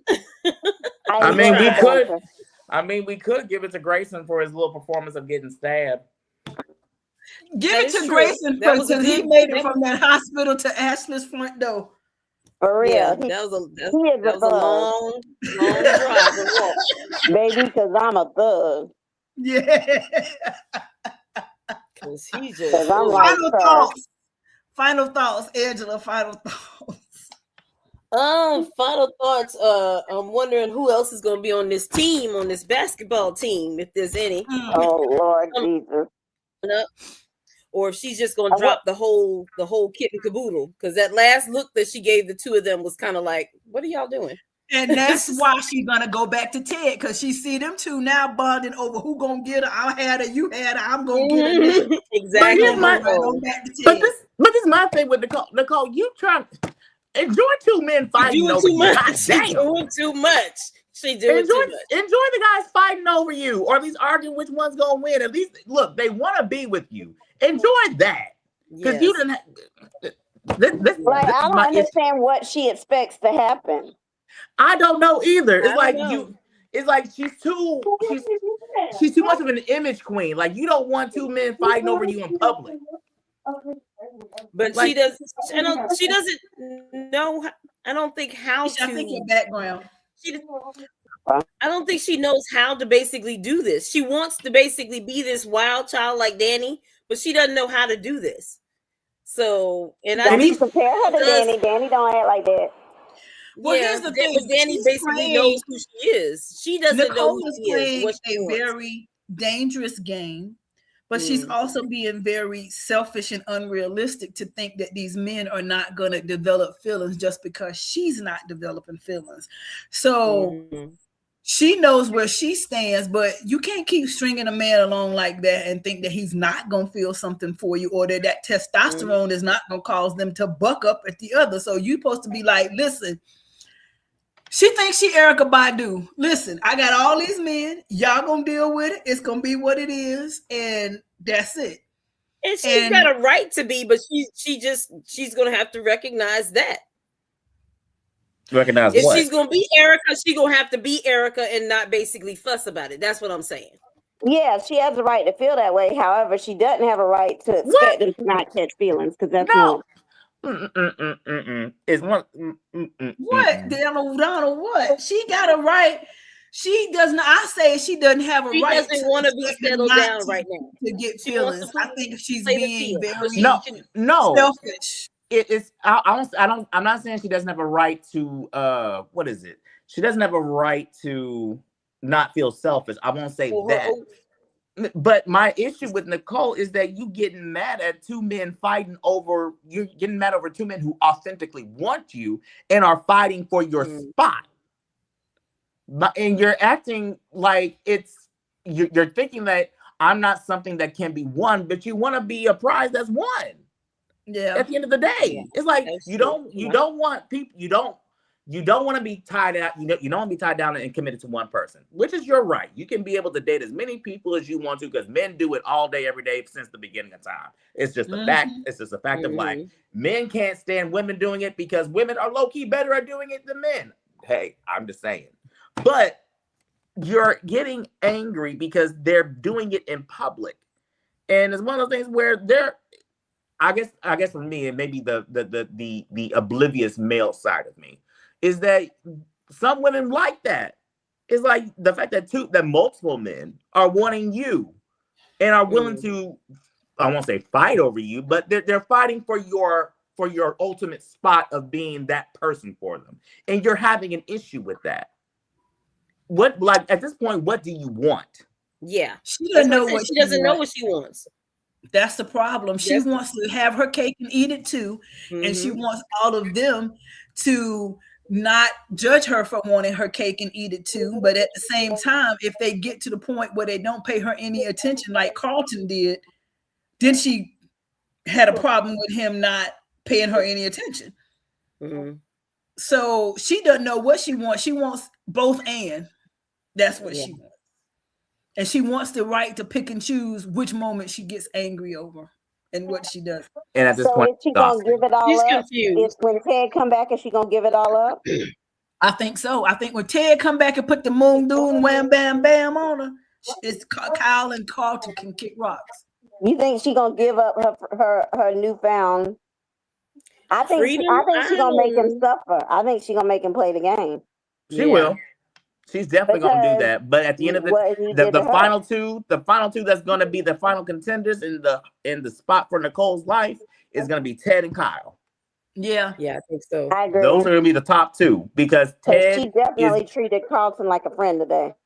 Yeah, because with Ted, she knows Ted inside and out, and Ted knows her inside and out. The difference in this round is that Ted knows that she wants to explore her wild side. Ted craves a wild side.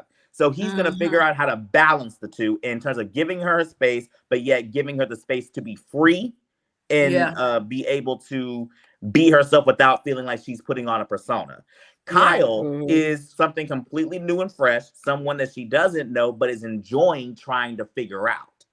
So for Nicole, it's going to ultimately come down to, do I want to go back to something familiar with new boundaries in place and transparency? Or do I want to go with something new and something that I haven't explored before? Yeah, Marilyn, you classic narcissist behavior. And they said she was a narcissist at the beginning of the show. Yeah. What we said, Nicole is a narcissist. Yeah.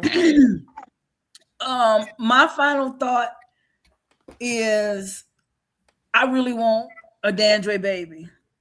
And I don't care what you say about hell no, you done. I think you and Andre need to make that happen. I think that he need to replace your pills with sugar pills and go ahead and knock you up right quick, and so we can have our new baby. Great. Okay. Let it be the fruit. Yes. Yes.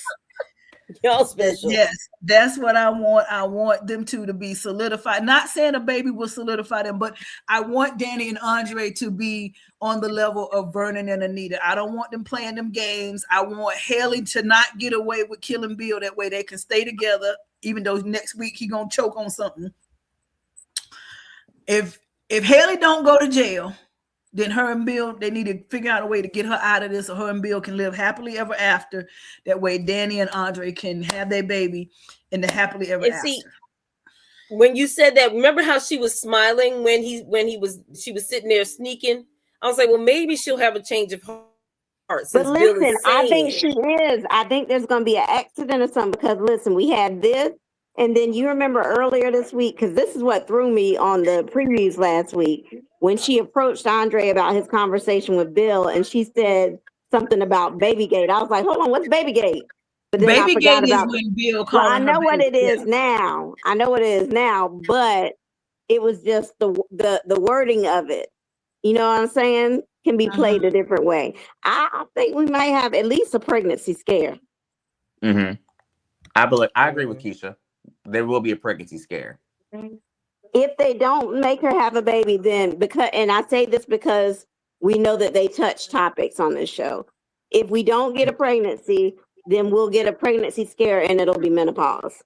But what if she does get pregnant, but because she's in the height of returning to her modeling career, Danny decides to abort it? Oh, Lord. And I've thought about that too, because she's just now getting back to modeling, and then now you're going to stop it again for being pregnant. Hence why I say the more logical situation in this matter is that Madison and Chelsea want a baby, but Andre is young enough to be a sperm donor. That way Danny can still get a grandkid. Andre can be able to have a child, and Madison and Chelsea can be able to start. That is awkward as hell. I'm sorry. It is very, very weird. But it's messy and it's soap opera drama, and you know it. Listen, I'm sorry if I offend anyone by saying this, but that is very white. That is a grandchild and stepson. It's a weird. It is a weird dynamic, but in soap opera land, it's too weird. Too weird. Too weird. Do we need to go back and revisit Passions, where Chad and Whitney were brother and sister? Like I said, it's very white. That's weird. Chad and Whitney were black. Listen. I don't know. I want Danny and Andre. See, I didn't see Passions. So were they dating? I want them to have their own baby. That's it. Me too. I'm with you, Ursula. That's the end. Period. The end. That's going to be a whole separate conversation in itself, later. Angela. Yeah, I'm gonna have to look them up later. But oh my goodness. I see a pill bug. I'll say, Keisha. Skylar, I see a pill bug. Sorry. Keisha, do you have any final thoughts?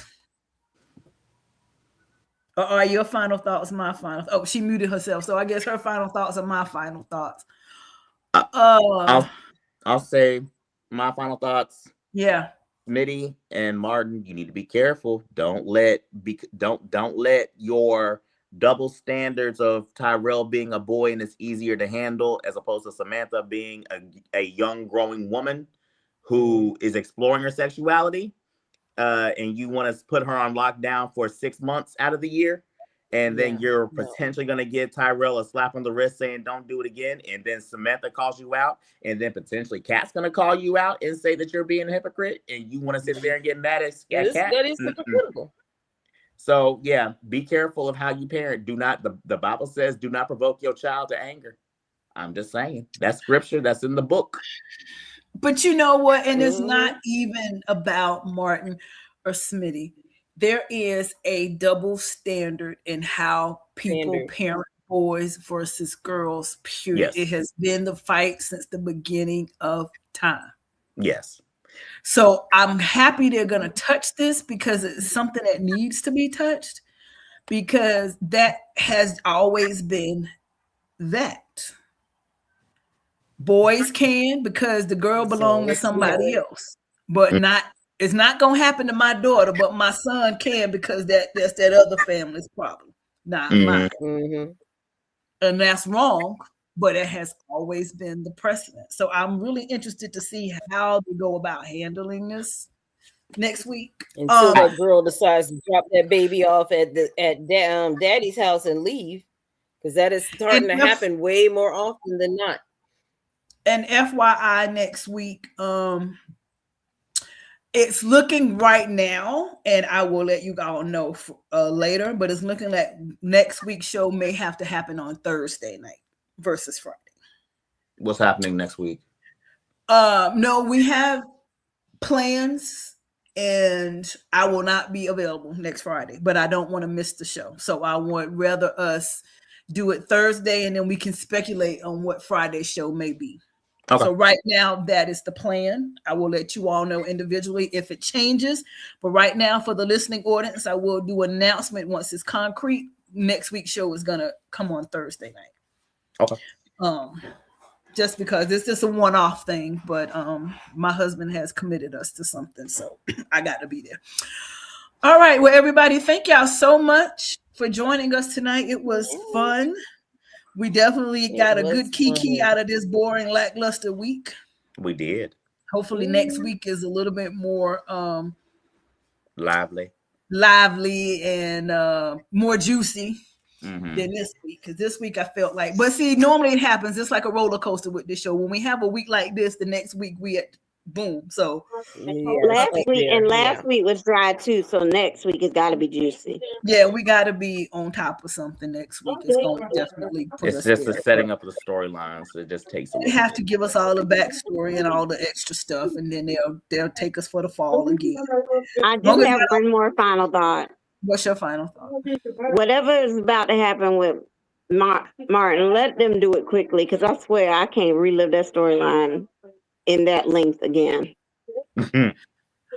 Me either. And I'm gonna say I'm ready for another family besides the Duprees. I mean, I know they're the central of the whole thing. I've been saying that since day one. Look, the Hawthorns, we need the Hawthorns flushed out. We need them flushed out, because I agree. I need a change of pace. Yeah, and family dynamic. I would love to see a new family move into the neighborhood. You want to say, wait a minute. Say what, Keisha? I was saying I would love to see a new family move into the neighborhood and the dynamic of them trying to fit in. But it's some more people coming, because I've been watching the casting and some other people saying they're going to be part of the show. So I'm going to see how they're coming, the new people, what they're going to play into. Angela, what were you saying? I was saying Tomas's family, if they're going to actually show some of that, maybe Abuela and his mother and maybe father. That'd be nice to see the Puerto Rican side of the family for a little bit, but they ain't going to be regulars on the gates. Unless they decide to move back, unless they decide to live with Tomas, and then Kat is definitely going to be out. Peace out. Yeah, because he got money now. He got money now. Yeah. Mm-hmm.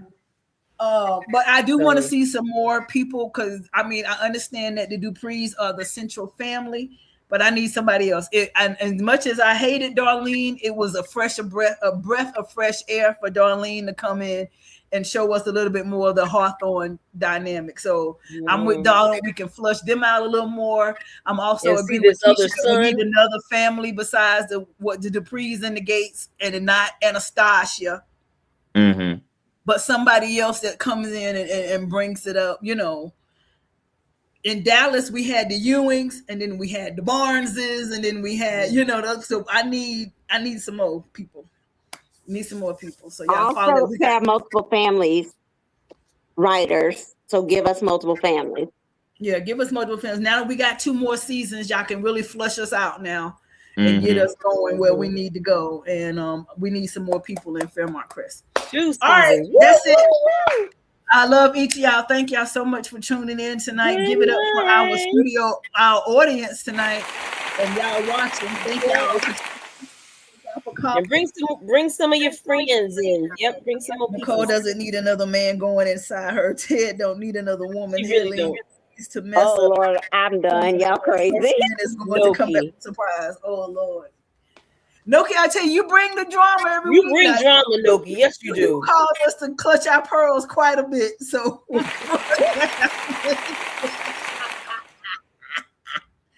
all right, y'all. Y'all have a good weekend. You as well. Love y'all. Bye. Love you back. Bye. Have a good